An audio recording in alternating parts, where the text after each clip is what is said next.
똑똑똑 아침밥이 도착했습니다. 지난밤 평안하셨습니까?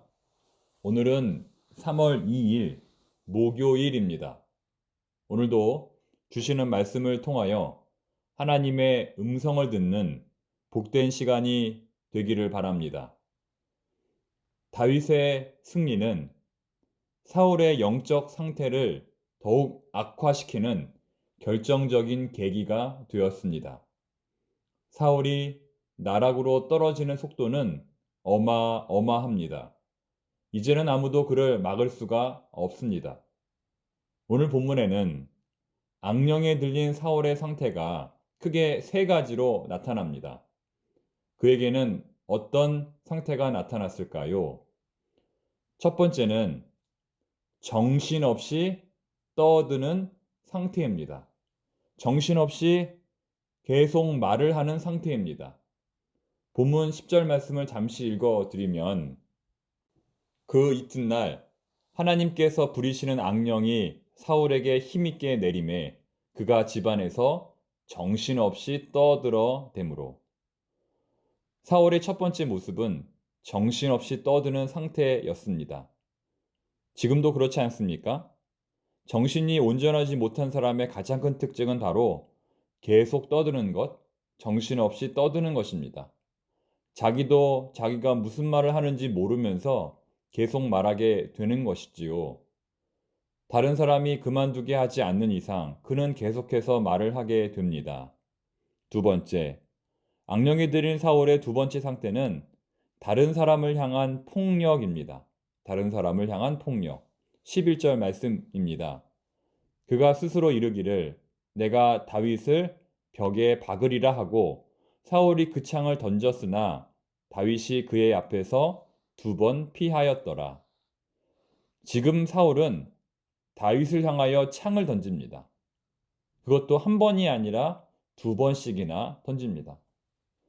사울은 이처럼 다윗을 여러 차례 죽이려 합니다. 한 6번 정도 되는데요. 3번은 창을 던져서 죽이려 했고 2번은 자신의 딸과 결혼시켜 주는 조건으로 죽이려 했으며 또 한 번은 암살단을 비밀리 보내 다윗을 죽이려고 합니다. 하지만 그것조차 모두 실패하자 나중에는 대대적인 병력을 동원하여 다윗을 없애려고 합니다. 악령이 들린 사람은 이처럼 폭력적인 사람으로 변하기 마련입니다. 그가 가족이든 친구든 아니면 잘 모르는 사람이든 자신이 가진 힘을 이용하여 상대방을 위협합니다. 데이트 폭력, 묻지마 폭력, 모두 상대방을 위협하는 정도가 아니라 실제로 상대방이 죽을 때까지 폭력을 행사합니다. 죽어야 끝이 난다는 끔찍한 말이 있을 정도로 악령에 들린 사람은 자신의 폭력성을 조절하기 힘이 듭니다. 자, 그리고 마지막 세 번째. 악령에 들린 사울의 상태는 두려움입니다. 12절 말씀입니다. 여호와께서 사울을 떠나 다윗과 함께 계심으로 사울이 그를 두려워한지라. 상대방에게 그렇게 심한 언어와 무력의 폭력을 행사한 사울의 결과는 두려움입니다. 두려움에 빠진 사울은 온갖 후회와 자책을 하며 밤을 지새웠을 것입니다. 자기 자신을 자학하며 스스로를 괴롭혔을 것입니다. 그러나 다음날 아침이 되면 또다시 이러한 패턴이 반복되었을 것입니다. 정신없이 떠들고 폭력을 행사하고 두려움에 빠지는 이 악순환이 반복되었을 것입니다. 이렇게 볼 때 악령은 드라마나 영화에 나오는 특별한 현상이 아니라 바로 지금 온갖 스트레스와 걱정 속에서 살아가는 우리 현대인들에게 자주 나타나는 현상 같습니다. 여러분들은 어떠십니까?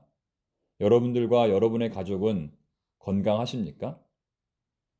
자, 그렇다면 왜 사울은 이러한 악령에 빠지게 된 것일까요? 그 이유는 단 한 가지입니다. 자, 본문 7절 말씀입니다. 여인들이 뛰놀며 노래하여 이르되 사울이 죽인 자는 천천히요 다윗은 만만이로다 한지라. 자, 이 노래 누가 만들었을까요? 참 이 노래는 만들지 않았더라면 참 좋았겠다라는 생각이 먼저 듭니다. 사울이 악령에 빠지게 된 결정적인 이유는 바로 시기심, 질투 때문입니다. 이것은 사울뿐만이 아닙니다. 사울을 비롯한 많은 사람들의 죄, 그 죄의 원인은 바로 시기심 때문입니다. 동생 아벨을 죽인 가인의 분노, 하갈을 내쫓은 사라의 질투, 언니 레아를 향한 라헬의 투기, 그리고 사촌 형제 모세를 질투한 고라의 반역, 그리고 성경 이야기는 아니지만 백설공주 이야기에 나오는 왕비, 모두 시기심에 눈이 멀어 사단의 도구가 된 사람들입니다. 이처럼 잘못된 시기심이 사람의 영혼을 파괴하고 공동체를 무너뜨리고 이 땅을 지옥으로 만들게 되는 것입니다. 자, 그렇다면 어떻게 해야 우리가 이러한 시기심으로부터, 이러한 질투로부터 자유할 수 있을까요? 분명한 사실은 누구에게나 이런 질투의 감정이 있다는 것입니다. 나는 사울처럼 되지 않을 거야. 어느 누구도 이렇게 말할 수 없다는 것이지요. 우리는 먼저 그것을 인정해야 할 것입니다. 내 안에 질투의 감정이 있구나. 자, 그리고 나서 어떻게 해야 할까요? 내 길을 가면 됩니다. 가던 길 뒤돌아보지 말고 계속 가면 됩니다. 다시 말해, 그 사람에게 집중하지 말고 나에게 집중하라는 것입니다. 영국의 축구팀 맨체스터 유나이티드의 박지성 선수는 이런 말을 했습니다. 진짜 성공하는 선수는 나의 단점보다 장점에 주목한다. 그 당시 박지성 선수와 같은 팀에 속했던 선수들은 루니, 퍼디난드, 에브라 등 정말 대단한 선수들이었습니다. 박지성 선수는 너무나 뛰어난 실력을 가진 그들을 볼 때마다 주눅이 들었다고 합니다. 하지만 그것을 이겨낼 수 있었던 이유는 자신의 장점에 집중했기 때문입니다. 그들도 잘하지만 그들보다 더 잘하는 자신의 장점에 집중했기 때문입니다. 사단은 우리를 공격합니다. 질투심으로 공격합니다. 질투심에 빠지면 우리는 열등감을 느끼고 우리가 가지고 있었던 그 장점들마저 잃어버리게 됩니다. 하나님은 우리에게 다른 사람은 결코 흉내낼 수 없는 나만의 독특한 재능과 능력을 주셨습니다. 사울은 이렇게 악령에 들린 상태로 무려 40년간 나라를 통치했습니다. 다윗도 솔로몬도 똑같이 40년간 나라를 통치했습니다. 이 세 사람은 모두 나라를 통치한 기간이 40년으로 같습니다. 자, 무슨 말일까요? 하나님은 우리가 잘하든 또 잘하지 못하든 끊임없이 기회를 주시고 믿어주신다는 것입니다. 사울은 40년간의 기회를 받았지만 끝내 돌아오지 못했던 것입니다. 사랑하는 성도 여러분, 하나님께서는 오늘도 우리에게 기회를 주십니다. 질투심이 아닌 우리의 장점에 주목함으로 오늘도 우리에게 주어진 이 길을 꿋꿋이 걸어갈 수 있기를 바랍니다. 사단이 주는 모든 열등감, 죄책감으로부터 벗어나 우리의 매력이 드러나기를 바랍니다. 기도하겠습니다. 하나님, 생각해 보니 하나님께서 저희들에게 주신 매력과 은사가 참 많다는 것을 깨닫습니다. 그런데 그것을 잊고 다른 사람들과 우리 자신을 비교하다 보니 어느새 질투심으로 정신을 잃고 말았습니다. 이제 저희들 다시 정신 차리고 주님 앞으로 나아갑니다.